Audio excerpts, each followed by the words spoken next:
Hey, this is Anney. And Samantha. And welcome to Stuff I Never Told You, a production of iHeartRadio.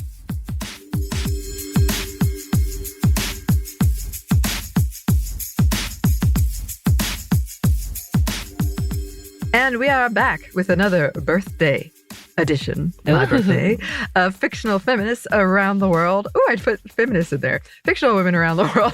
I guess that's up for debate. And this one I mentioned recently in the episode we did on Aerith. And I said I was really excited to talk about her. So here we are. We're doing Yuna from the video games Final Fantasy X and Final Fantasy X-2. And she is a favorite of mine. Final Fantasy X is one of my favorite games. I loved her so much. I did an art project on her in high school. Famously, the lowest grade I ever got was in art. Famously to me. I'm still mad about it. Okay. But the art piece was good. And I have so many stories about playing these games. I'm not someone who normally grinds, as they call it. Like you play a lot so you get to the top level or whatever. Okay. I did in this game.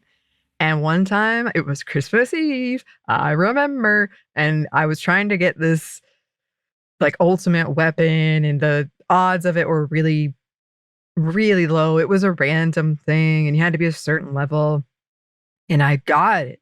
And I kid you not, the power went out. Oh. And I lost Oh, all no. of my progress. Did you cry? I was like, I was in shock. I think I was in a like depressive state for days. Did you just sit there and stare and like total pause? I did all of the things that you know won't work, but you're so panicked. You're like blowing on the disc because if that will do anything, you're getting the memory card and like, what if I could unplug it, replug it back in? Yeah. Oh no! I remember it so, and I never did it again. No, I was like, well, I'm not gonna. That's it. I'm never gonna get that weapon. And then my little brother got it easily. It felt like, and I was burned again. The music also very good. I have the soundtrack and I love it. And Yuna has an intro scene, a CGI scene. And it is at the time, it was one of the most beautiful cutscenes I had seen. And it still is very, very beautiful. It's like a sun setting and she's walking on water and she does this dance where she's sending off the souls, and the souls are sort of like white plasma things, pearl colored, I guess, because they shimmer. It was so pretty, and the music was great. So I remember that very, very well, clearly. I think I would in college randomly just show people that scene, and they'd be like, "Who are you?" Congratulations! Like what? Okay. So all that to say, I have fond memories of that game and this character. I will talk about the second one too, though. So, as described in previous Final Fantasy episodes that I've done, this is a series of video games that generally fall under the fantasy genre, but they do a bunch of other things like sci-fi. They are not necessarily connected. In fact, I believe Final Fantasy X and then X-2 was the first direct sequel in the series. And as I said, they are difficult to explain, these games. This one is a doozy, even saying that. But we are going to talk about the second one, which is also a doozy, but in a different way. All right. So Final Fantasy X starts with you playing a dude named Titus, and also this sport that you've never seen before called Blitzball. And there's a heavy metal song playing. It's real intense. And his whole world seemingly gets sucked up by this huge floating creature. It almost looks like a messed up whale in the sky. He wakes up in a new place and he eventually meets Yuna, who is a high summoner for the world of Spira. Essentially, this means that she can call gods to fight by her side, but there's clearly something more going on with her that she's not saying. She is on a mission to summon the final Aeon to battle Sin, which is the creature that attacked Titus's world.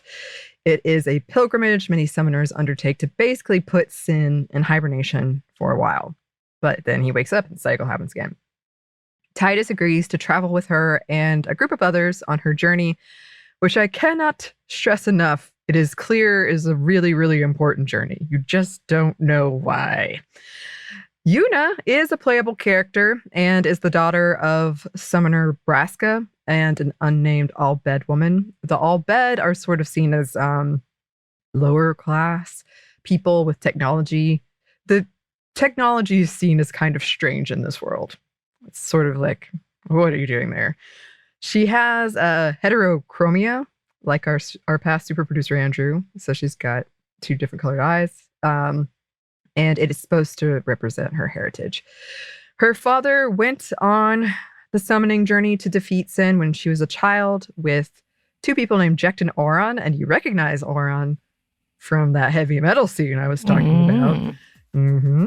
Yes, and their names will be important later. And he left her at the summoning temple until he came back.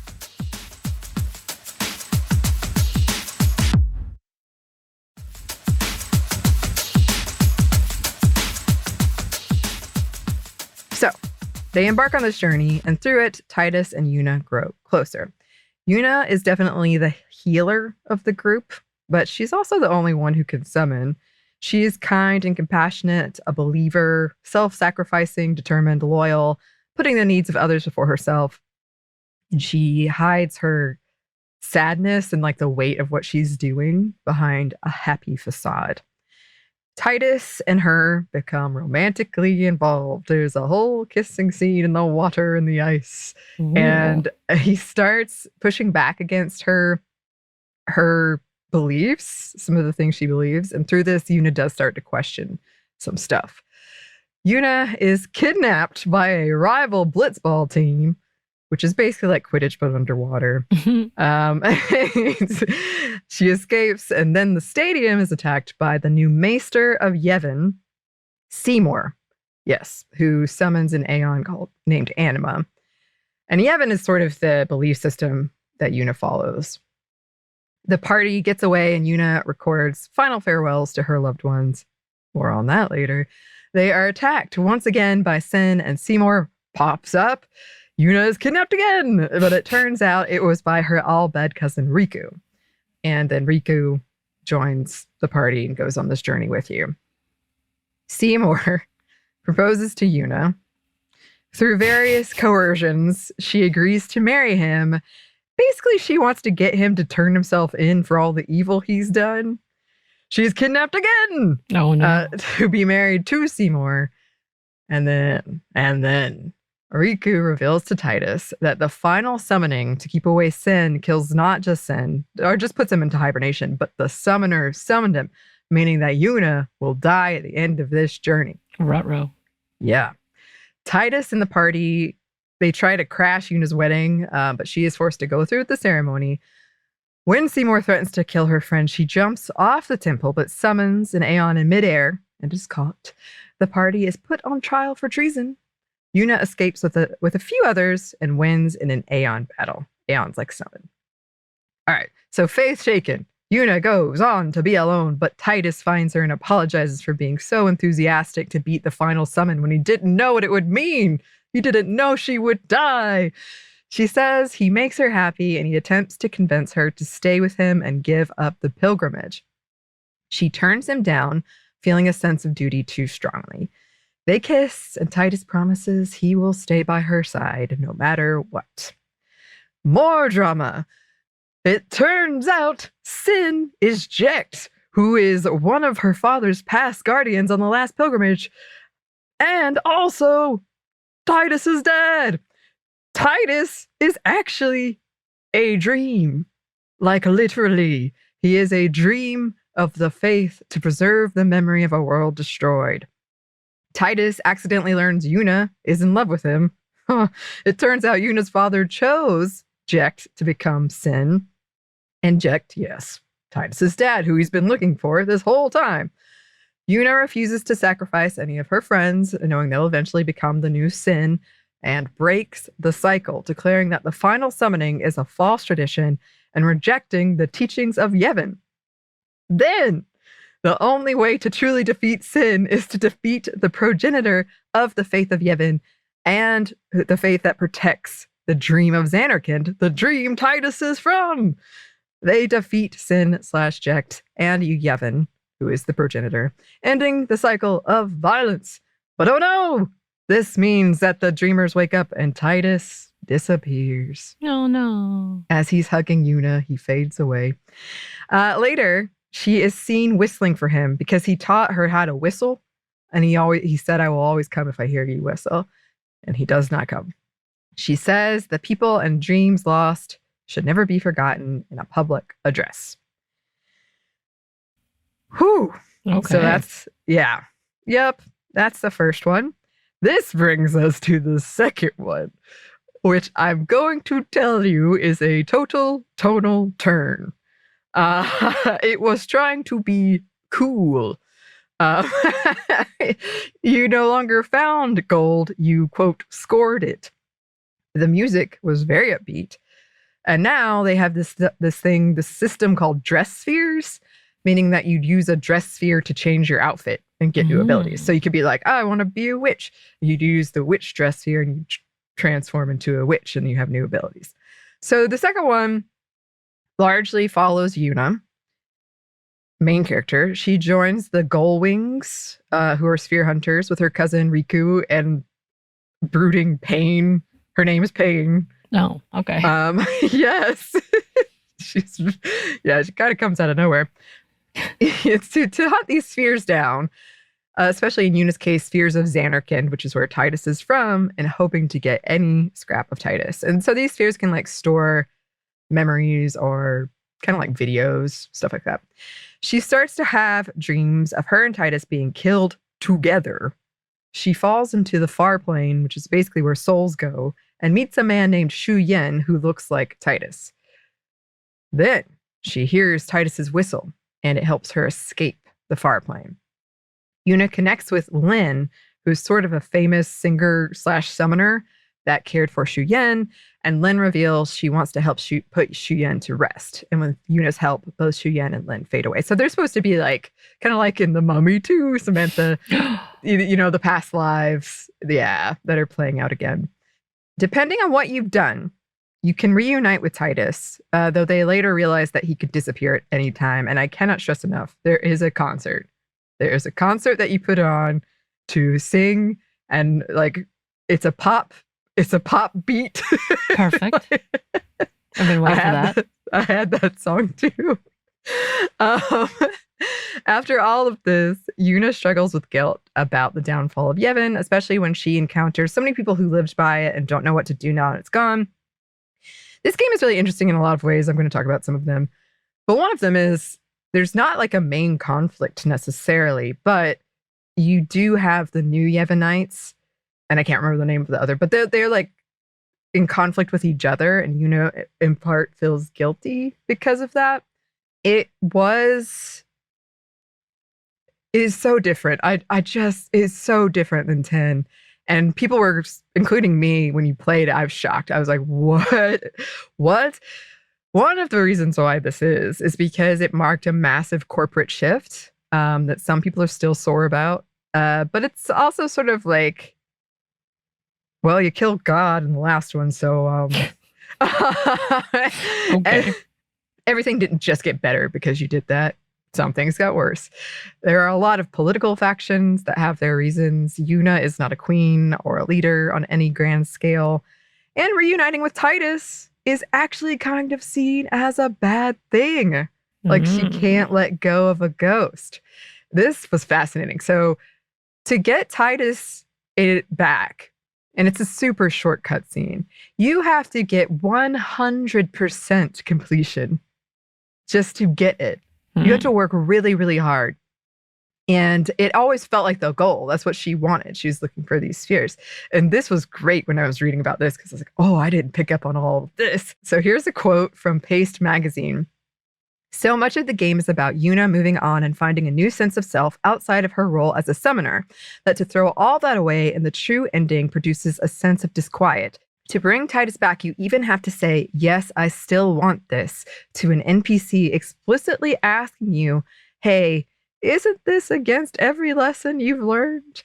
The return of Titus leads to the return of sin, to a world unable to let go, to do nothing but retell the same stories again and again. The good ending for Spira is for Yuna to simply walk away from his ghost. Ooh, I love it. It gave me a lot to think about.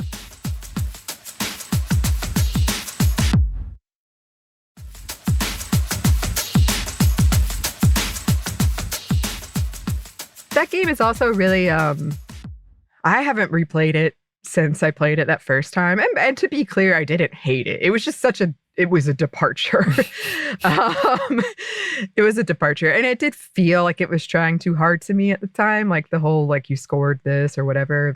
But it was unique in terms of there wasn't like a big bad necessarily.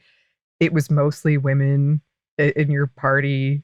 You know, the costuming thing, it does feel kind of sexist in a way, but people did love it. Like, they loved that you could put on all of these costumes. Now, a lot of them were very, very sexy, of course. Of course. Some of them, I'm sure, were very problematic because there were tons of them. There was like a lot of costumes. So it was just different, but I'm kind of intrigued looking back at it now that it did feel kind of women forward, even if I feel like it was clumsy in a lot of ways it went about it, and maybe sexist in a lot of ways it went about it. But as I said, I haven't played it since then. I'm not sure. But this Pace Magazine article was great, and they were big fans. So okay. Yes. Yuna is a fan fave. As I said in the Aerith episode, I believe she's second. She comes out as like second favorite Final Fantasy character pretty often. The creators wanted to create a character that had to challenge her faith and being raised with this idea of inevitable death and finding her own way forward.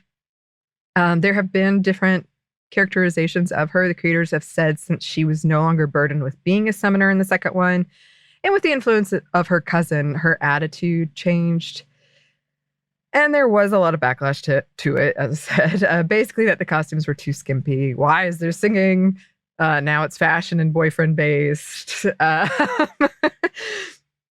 here's a quote from The Gamer. When the world asked Yuna to be cruel, she refused. And that refusal turned out to be a step towards a much more permanent resolution.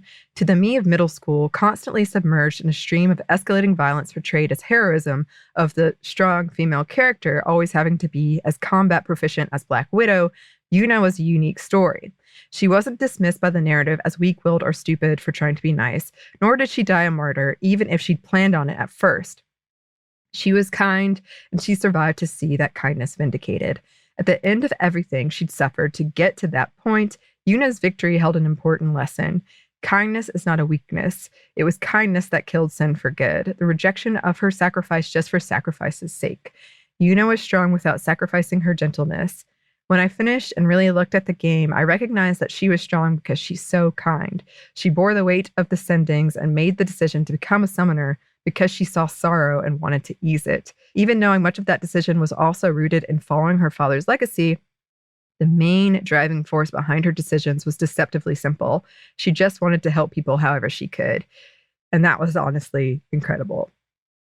And when I was doing the research for this, sometimes I just forget how, yeah, she did. Like, she challenged her faith and she really like pushed herself to. Those were tough decisions she was making and tough things she was challenging. And she was the one that was leading that. And that was pretty cool. I can see why I loved her. Also, I have to end with final quote because I I loved it so much.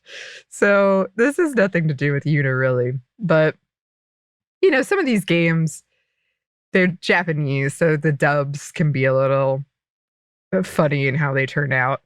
Titus has a scene where he passes out in the snow and they're all climbing up this big mountain. He just passes out. And this is where he learns he's a dream. So big news. And he wakes up and they're all freaking out. And he says, "Nothing like a good nap. Time to go." It just and they just sort of accept it. I love that so much. Sometimes I still just randomly remember that nothing like a good nap. That is words to live by. It's true. I'm asleep thinking about that. Well, thanks as always for letting me nerd out in these episodes. This was really fun. And I got in touch with a bunch of friends who I played it with, and I was like, "Did you hear?" They're like, "No, I haven't played that game in forever." And I was like, "Well, it turns out you shouldn't want to get Titus in the second one." What? Yeah. So it was really fun. I appreciate it. As always, if you have any thoughts about this, listeners, or any suggestions for future people we should cover, please let us know. Our email is stuffmediamomstuff@iheartmedia.com. You can find us on Twitter at momstuffpodcast or on Instagram and TikTok at Stuff I Never Told You. We're also on YouTube. We have a TeePublic store, and we have a book you can get wherever you get your books. Thanks as always to our super producer Christina, our executive producer Maya, and our contributor Joey. Thank you. And thanks to you for listening. Stuff I've Never Told You is a production of iHeartRadio. For more podcasts from iHeartRadio, you can check out the iHeartRadio app, Apple Podcasts, or wherever you listen to your favorite shows.